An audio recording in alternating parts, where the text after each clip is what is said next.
بسم الله والحمد لله والصلاة والسلام على رسول الله وعلى آله وصحبه ومن والاه إلى يوم الدين وبعد.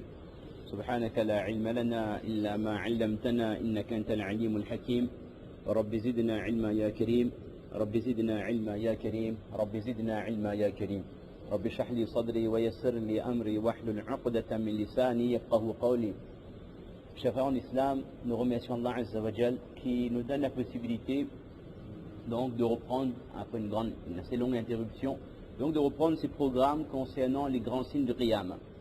On avait vu au début les petits signes de Qiyamah, on avait vu quels sont les petits signes qui sont apparus depuis l'époque du prophète alayhi salatu wassalam jusqu'à notre époque et les petits signes qui se succèdent et qui perdureront jusqu'à l'apparition des grands signes du Qiyamah.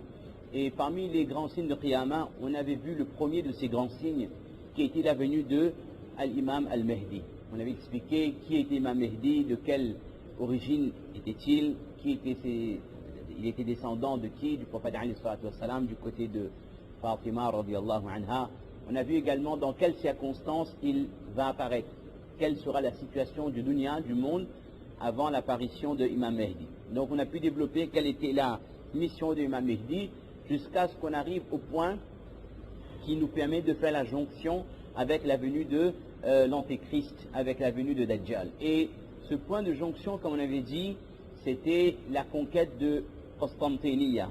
Lorsque les musulmans se rendront dans cet endroit et que les musulmans auront l'aide d'Allah Azza wa Jal après cette victoire éclatante et la conquête de Constantinople, comme on avait expliqué avant, les musulmans entendront cette nouvelle qui s'avérera être fausse, que Dajjal maintenant est apparu. Et là, l'imam enverra 10 parmi les meilleurs cavaliers de ce dunya à la recherche de la vérité, à la recherche de cette information. Ils se rendront compte que l'information était erronée, mais quelque temps après, Dajjal fera réellement son apparition.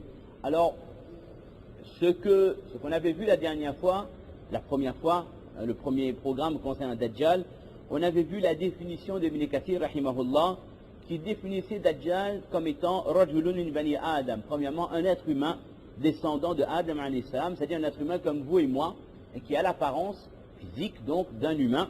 Khalaqahu Allah ta'ala liyakuna mihnatan linnas, qui a été créé par Allah pour éprouver les gens. Pour éprouver les gens, pour voir qui c'est qui va suivre Dajjal, qui c'est qui va suivre les miracles que Dajjal va accomplir, et qui c'est qui va suivre les deux révélations, le Coran et la Sunna, qui a mis en garde les musulmans contre Dajjal. Il va donc apparaître fi akhir az-zaman, à la fin des temps. Et lorsque, de manière générale, on avait vu que lorsque le premier des grands signes de Qiyamah apparaît, cela veut dire que la fin du monde est très proche. Parce que les grands signes de Qiyamah se chevauchent. Les grands signes de Qiyamah vont s'enchaîner avec la venue d'Imam Mahdi. À l'époque même d'Imam Mahdi viendra à Dajjal. Et à l'époque de Dajjal, descendra Isa alayhi salam, et à l'époque de Isa alayhi salam apparaîtront Gog et Magog, et ainsi de suite. Les grands signes, ils vont s'enchaîner, et à partir du moment où Imam Mahdi sera présent de ce dunya, on compte pas beaucoup d'années avant qu'Allah Azza wa Jal ordonne la destruction de ce dunya. Contrairement aux petits signes de Qiyamah qui perdurent maintenant depuis 1500 années. Fi akhir az-zaman fayudillu bihi kathira wa yahdi bihi kathira. Et par le biais de Dajjal, beaucoup de gens seront certes égarés. Ça on a compris. Parce qu'on va voir, je viens de commencer donc pas. On va voir que,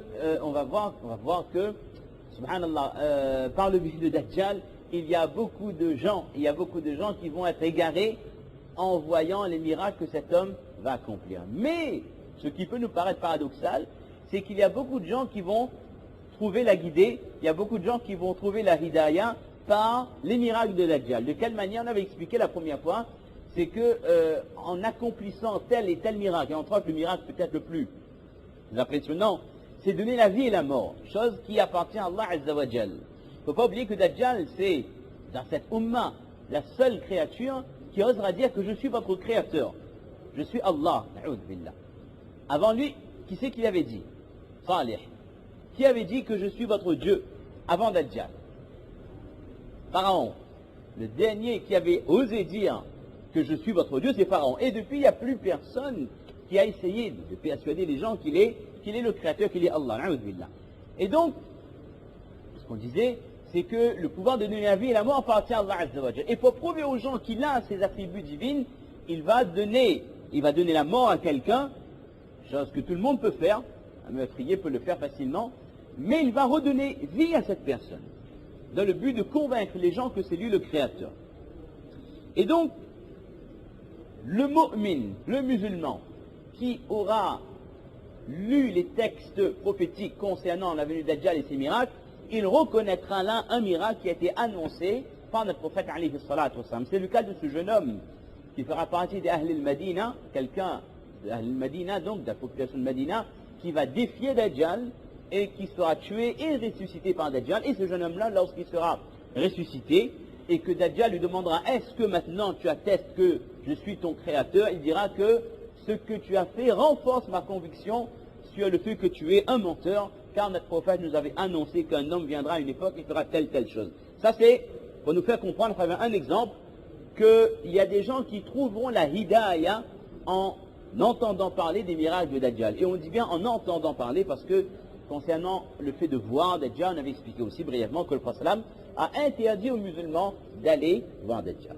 Si on bien dit, si quelqu'un entend parler de Dajjal dans un endroit, surtout qu'il n'aille pas à la rencontre de cet homme, ne serait-ce que pour voir les miracles qu'il accomplit, parce que vous savez, dans le fond, nous disons musulmans, nous sommes persuadés d'être des bons musulmans, nous sommes persuadés d'être des adorateurs d'Allah Azza wa Jal, mais réellement ce iman qui siège dans notre cœur, ce iman, cette foi qui est dans notre cœur, qu'est-ce qu'elle vaut vraiment? Qu'est-ce que ce iman vaut par rapport au iman de Sahaba? Il y a des fois une personne peut être persuadée d'avoir le yaqin en la présence d'Allah, qu'Allah est son créateur, mais Allah seul le sait que la personne peut voir des choses qui dépassent son entendement et qu'il finisse par accomplir le kufr et mourir dans le kufr et suivre les milliers et de milliers de personnes qui feront partie des disciples, voire parfois même de l'armée de Dajjal. Et donc, on avait vu également que la totalité des Anbiya alayhimus salatu wassalam, depuis Nuh alayhi salam jusqu'au prophète sallallahu alayhi wa sallam, ils ont mis en garde leur communauté contre la venue un jour. Ils ont expliqué qu'un jour viendra un homme qui se prénommera Dajjal et qui fera telle chose. Mais le prophète qui avait le plus de science sur la venue de Dajjal, celui qui a le plus expliqué à sa umma, qui a le plus mis en garde sa umma contre la venue de Dajjal, c'était notre prophète sallallahu alayhi wa sallam. Et ça nous prouve également la supériorité de notre prophète en termes de iman, bien sûr, en termes de makana, de manzila, mais également en termes de ilm, en termes de connaissances religieuses, par rapport aux autres anbiya alayhimus salatu wassalam. Allah Azza wa Jal lui a donné un quota de connaissances qu'aucun notre prophète n'avait eu, et principalement concernant les signes de la fin des temps.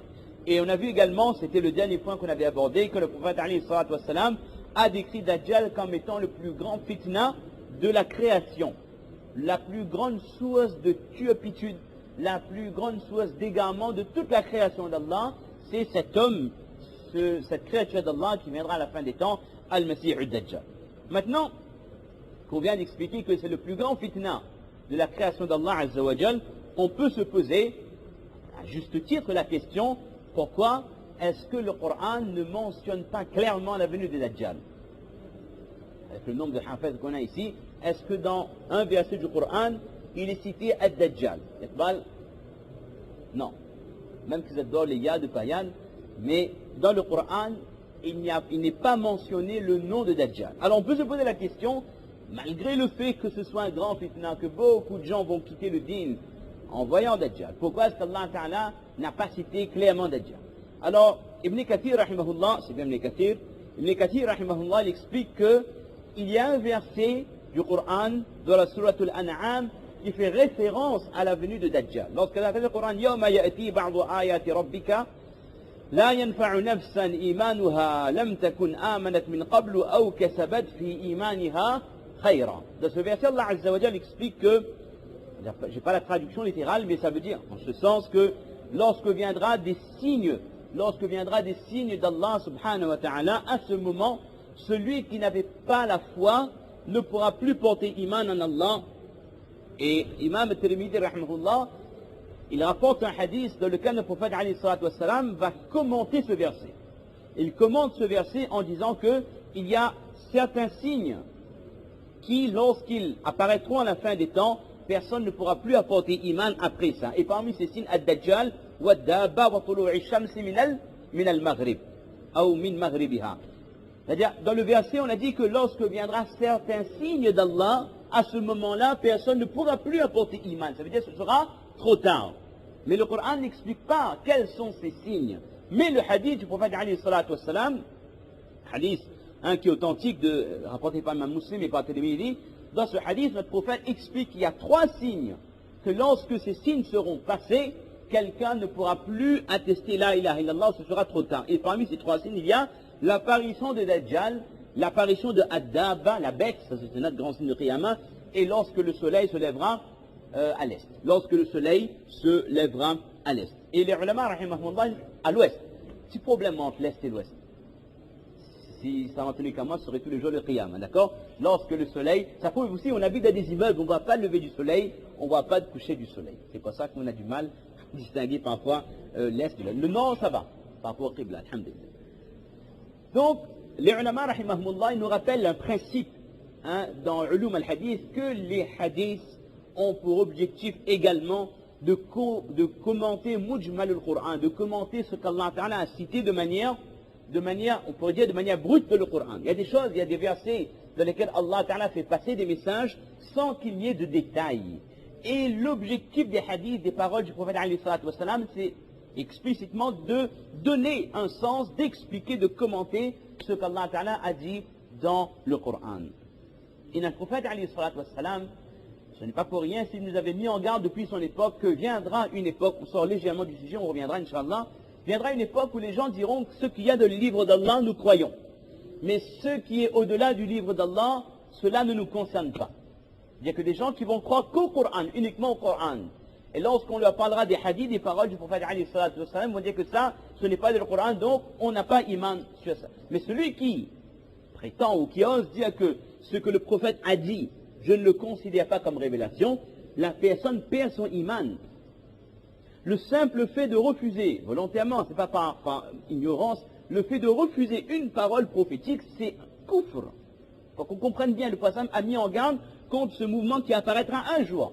Et le prophète le dit à une époque où les sahaba, ils croient, subhanallah, ils croient le prophète alayhi salatu wassalam, pas de parler, d'accord? Mais le prophète annonce qu'à une époque viendra. Et malheureusement, il y a dans certains pays, il y a des sectes qu'on appelle le Qur'aniyoun. Alhamdulillah, ce genre de mouvement n'est pas arrivé à la Réunion, même en métropole, même en Europe, il n'y a pas. C'est dans certains pays, il y a des gens qui croient uniquement au Coran et tout ce qui vient en dehors du Coran, tout ce qui s'apparente à la sunna, au hadith, au récit prophétique, ne porte pas iman. Ça, c'est un mouvement extrêmement dangereux qui réduit la religion. Alors maintenant, on peut se poser une question, si ces gens ils disent qu'on croit uniquement au Coran, qu'est-ce qui prouve qu'il y a 5 salats par jour? On a des huffaz, bien sûr, mais tous les huffaz ne maîtrisent pas la traduction du Coran ou les commentaires du Coran. Je peux vous donner la garantie que dans le Coran, il n'est pas cité le nom de Dhahr, de Fajr, de Dhahr, Asr, Al-Maghrib, Isha. D'accord? Ou alors dans le Coran, est-ce que Allah Azza wa Jalla nous ordonne d'égorger les bêtes, ce qu'on appelle ici couramment le Qurban? Il n'y a pas tout ça. D'accord? Ça veut dire que le Coran apporte certaines choses et notre prophète alayhi salatu wassalam apporte des choses qui complètent le wahy du Coran. Ce n'est pas pour rien si Allah Ta'ala dit dans le Coran, وَمَا آتَاكُمُ الرَّسُولُ فَخُذُوهُ وَمَا نَهَاكُمْ عَنْهُ فَانْتَهُوا. Ce que le prophète vous apporte, alors obéissez, suivez ce que le prophète alayhi salatu wassalam. Et dans le même verset, Allah Ta'ala dit وَمَا يَنْطِقُ عَنِ الْهَوَى إِنْ هُوَ إِلَّا وَحْيٌ يُوحَى. Lorsque le prophète alayhi salatu wassalam ouvre donc sa bouche